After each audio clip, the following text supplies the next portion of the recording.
of the perfect spot that we find our unique planet in is an expression of perfection, and I would argue even godliness. So why not just give human beings the ability to find God in nature, as opposed to building more tangible material things that make things so confusing? Harambam would say that, well, you know what, because human beings are commanded, lo toturu achrei levavchem, don't run after your eyes, you got to be mindful that you and I are very much a product of our environment and our society. And this is the challenge of Judaism. And this is not only the challenge of Judaism, I think this is the challenge of trying to transition out of childhood into adulthood. You see, as a child, you know, we have all these crazy expectations. The child expects to be fed. The expectation is that mom and dad will always care for me. The expectation is I'll always be able to run and see and jump and laugh and have fun, because that's the bane of my existence, right? But this is a fallacy. We can grow up in a fictitious reality our whole entire lives without really appreciating what life truly is about, right? It's not true that we'll always have what we have right now. We know so many people in circumstances that are painful and difficult, they lose things. God forbid, eyesight, hearing, the ability to walk, the ability to feed themselves, the ability to digest. You have some kind of medical issue that is so challenging, and we people are angry, they're hurt, but we take it for granted, the fact that we have the things that we have. We forget that God creates a perfect system for us, but it's not infinite, and it's certainly not forever.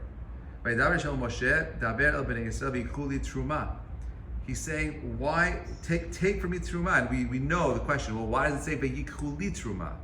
Right? And I think this is important. Because we are naturally selfish, narcissistic beings, at our core, we only think our default setting is me and nobody else. That's my default setting. It's about me.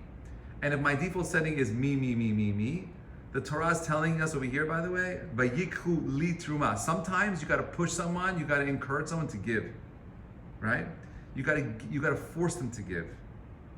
Take each person whose heart wants to give, take from them truma. Why doesn't it say v'yitnu li truma? The Torah wants you to ask the question. The Torah wants you to get yourself into a place where you're able to recognize that there is a. Hey, what are you doing here? Come on in, Marie. Join us. Hi. So I hear my voice in the background, and that's Marie standing with her phone and me on speaker. Anyway, so why is that? Why is it that why are we so stuck in this self-centered place? And it's an expression of our reality, how we're born, how we are raised, you know. So I'll give you an example. This is a story that illustrates this point. You have a boy who is an orphan. He has no parents, and he's alone. He's young. A very generous philanthropist hears about this boy and adopts him, takes him in, feeds him, clothes him, educates him, provides for him, gives him everything. He's doing well. Then years pass, and he's educated already. He's a little bit older, and this same philanthropist, this boy's adopted father, hears about a man in prison who is about to be released. He has no prospects, no job, he has no family, he has no place to go. So what does he do? He says, listen, I don't have space in my house. He's like, I have a barn, I'll let you sleep in the barn, and whatever food I have left over, I'll give it to you. And the man was so grateful and so appreciative. He was so, wow, thank you. And every single time this philanthropist would come out and give him food, this guy, this ex-convict, would sing his praises and be just so grateful, elated, and happy about everything that he has, the very little that he has. So this adopted boy doesn't understand it. He's like, why is this guy happy? He's living in a barn. He's eating old food. I don't understand it, right? This contrast between these two individuals is the difference between being a child and an adult. A child always expects everything to always be there. There is no other reality for them. An adult recognizes that, I'm so lucky I have what I have. What a baracha. How amazing it is for me to have the things that I have, because it could be gone today, tomorrow. And this concept is echoed by two other stories. There's one story, one of my favorite stories, of the Abarbanel. The Abarbanel was one of the greatest Jewish thinkers in the last 500 years. Okay, he was famous. And he was the chief advisor to the chief financier, actually, to King Isabel and Ferdinand of Spain. He was in the room in 1492 when they made a declaration to exile the Jews from Spain. And they actually pushed it off. Originally, they wanted to be like right before Pesach, around this time of the year. And he convinced them, him and Aram Senor convinced Isabel and Ferdinand to push it to Tisha B'Av. Because the weather would be nicer, and for the Jews, it would be a better way of understanding that this is God's plan of getting them to come back to the land of Israel.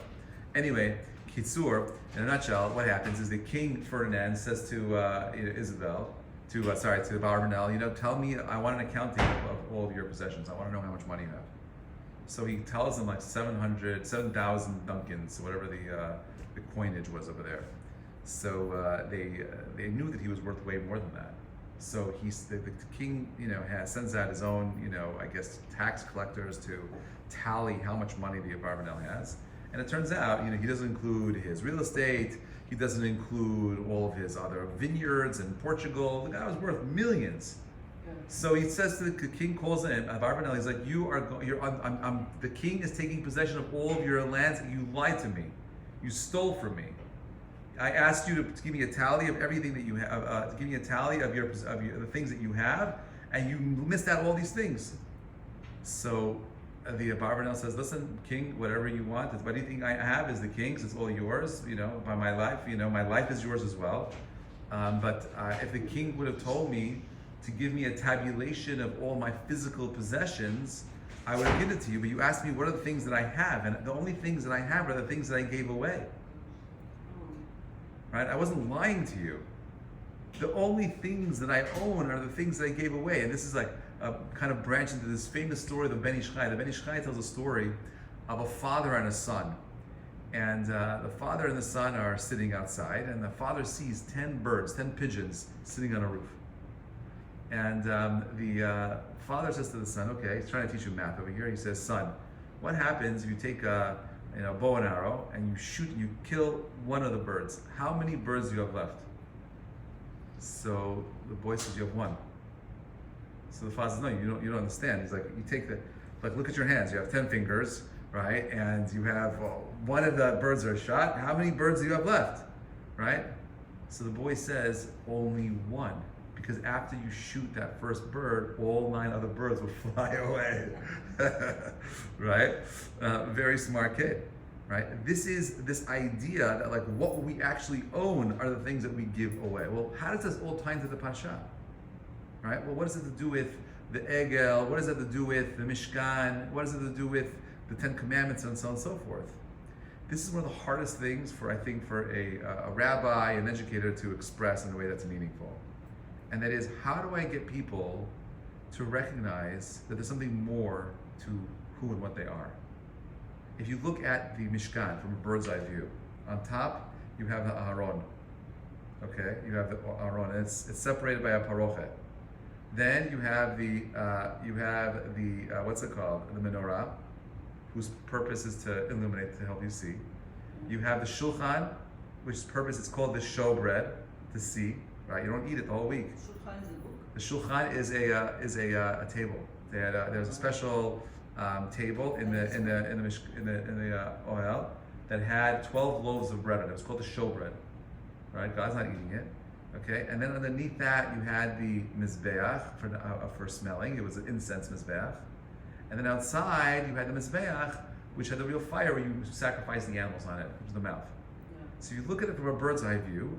You actually have God's face, so to speak, in the world.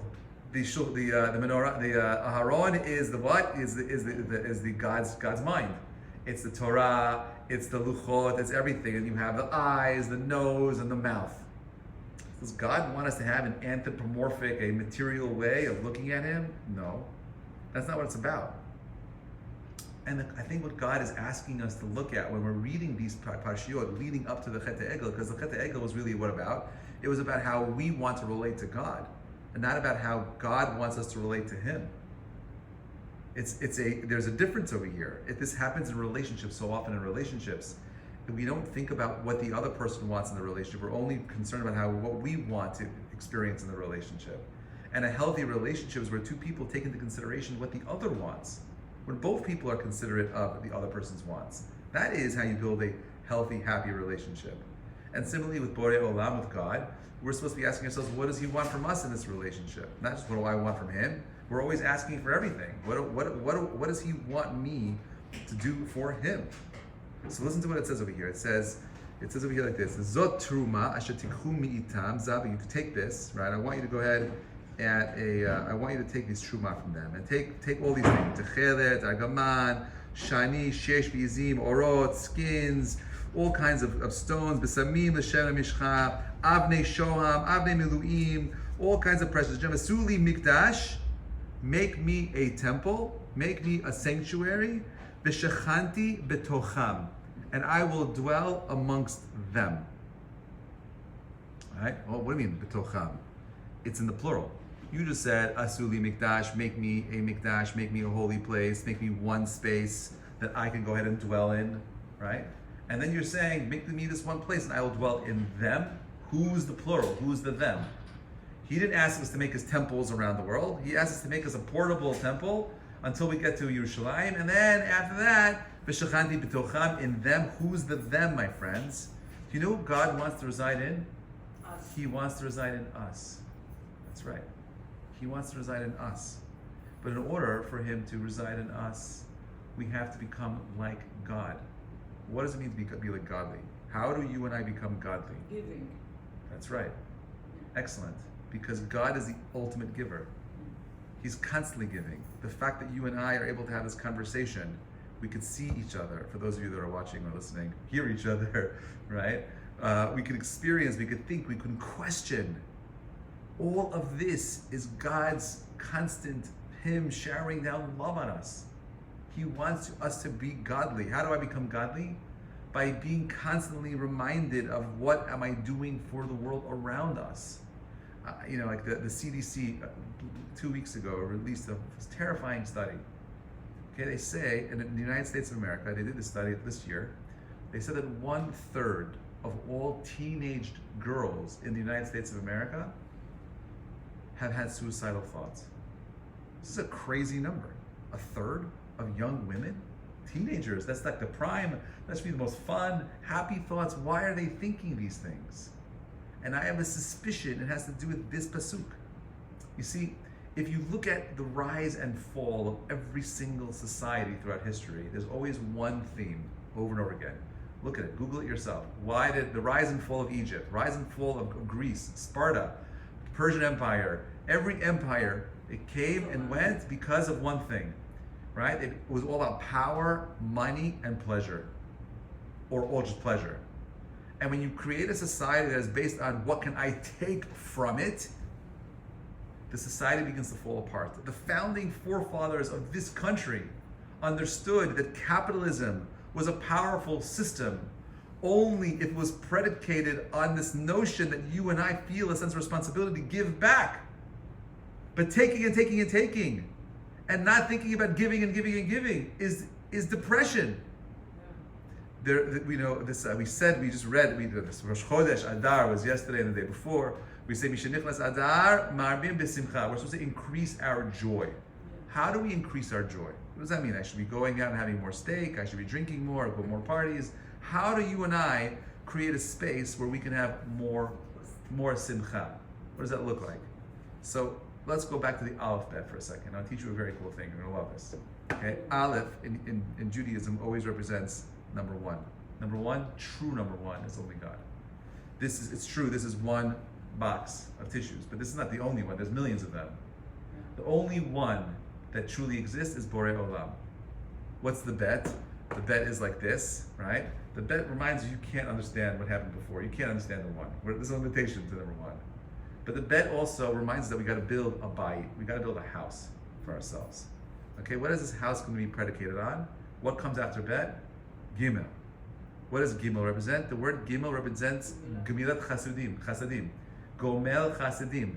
The Gimel has a leg, it's always running to do chesed. Who's it running after? What comes next? The Dalet. The Dalet is Dal, it means poor. The Dalet are two intersecting lines that go nowhere. No idea what it's supposed to be doing in this world. That is the greatest expression of depression. When I don't know what I'm here for. I'm lost. I'm confused. I have no purpose. Depression. How do you make a Dalet into something that's much more meaningful? You add a Yod to it. A little Yud. Right? You take a Dalet and you add the Yud on the bottom. What letter do you make? He. The next letter. Aleph, Bet, Gimel, Dalet, He. What is He? He are two intersecting lines like the Dalet with a little dot on the bottom pulling itself out of that corner. It's becoming expansive. To be besimcha means to be expansive. You're open. When you're depressed, you're closed, you're shriveled up. Like Dalet. Right. So you have a simcha, right, which is happiness. Has the same letters as chamisha, as the number 5. Why do we say chamsa, chamsa, chamsa, 5, 5, 5? Where does that come from? Because real simcha, ladies and gentlemen, are or is when you are involved in being an expansive state, when you're growing, when you're doing more. Well, what does that mean? Is simcha when I go to the gym and I rip up my shirt and I see my chiseled 6-pack? Is that what simcha looks like? And the answer is no, that's not simcha. Okay, real simcha is knowing that you went to the gym for 6 months and it doesn't matter if you have a 6-pack. It doesn't matter if you have a 6-pack. It doesn't matter what the results are. Simcha is knowing that you're doing exactly what you're supposed to be doing. But it has to be doing. You gotta be moving. You gotta be growing. These parshiyot are all about that. Am Yisrael are stuck. I need a tangible thing. Show me. God, I need to see the angels, the kruvim, a table. I need to see the eyes, the mouth. I gotta see it. And Hashem's saying, my friends, this is the weakest expression of my existence in this universe. Because the greatest place that I reside is in you, in the inner sanctum, inner sanctuary. I reside in you. Because you could look at the Aron and just see nice, oh, that's a very beautiful ark with golden cherubs on top of it. Oh, that's a cool piece. I want that piece in my dining room. You know, I want it on my table. You know, it becomes an art collection. And that's not what life is about. Don't relate to these things as just objects. God creates a material world so that you and I can try to relate to the infinite by using the physical. But we recognize that the physical is limited. These are only expressions of godliness. These things are not godly. They're a distraction to us. This is not reality. But at the core, if we're confused, if you want to begin to understand what it means to be you, what it truly means to be an individual that has their own identity, it starts with a person who recognizes that their life is not about taking from the world that they're in. You create your identity when you start choosing and thinking about who you want to give to. The most meaningful relationships are the ones that you choose. Who do you want to be? Don't tell me I feel this way. My emotions tell me. This is the biggest mistake. You should have emotions, but the emotions are not there to define your mitzvot, your reality. The emotions are there to help guide you. The intellect, the choices, the reason is why we're here. This is how we become godly. This is how we express Tzelem Elokim in this world. How do I do that? Okay, well, I do it in a very simple way. V'yikhuli truma. Sometimes, look what God does. God creates a reality where He's forcing the people to become givers. Take it from them. They can't give it on their own sometimes. You got to create a scenario where you're forcing your kids to give. You force them to give.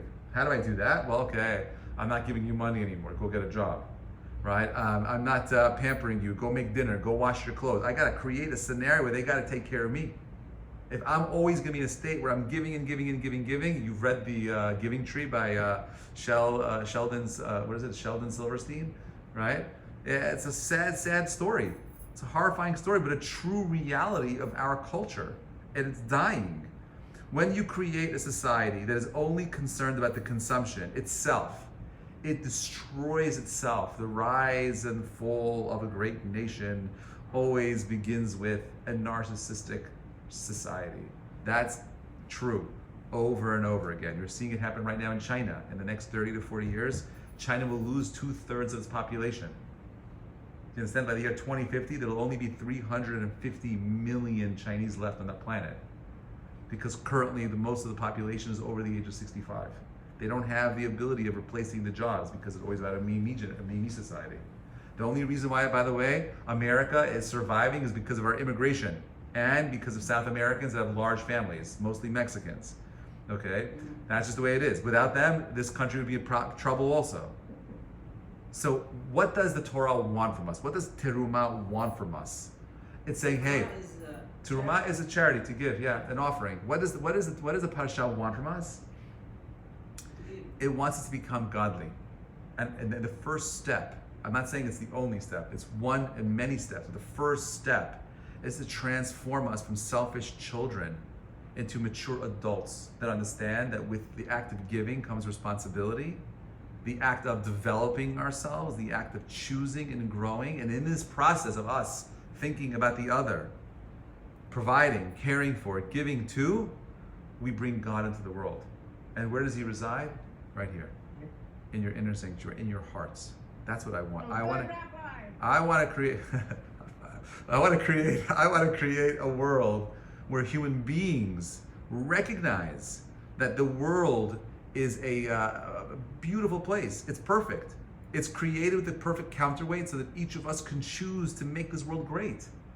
But we're so lost in this old way of thinking about me, that we are where we are in the world today. There would be no war in the Ukraine if we created a society where we were thinking about the other.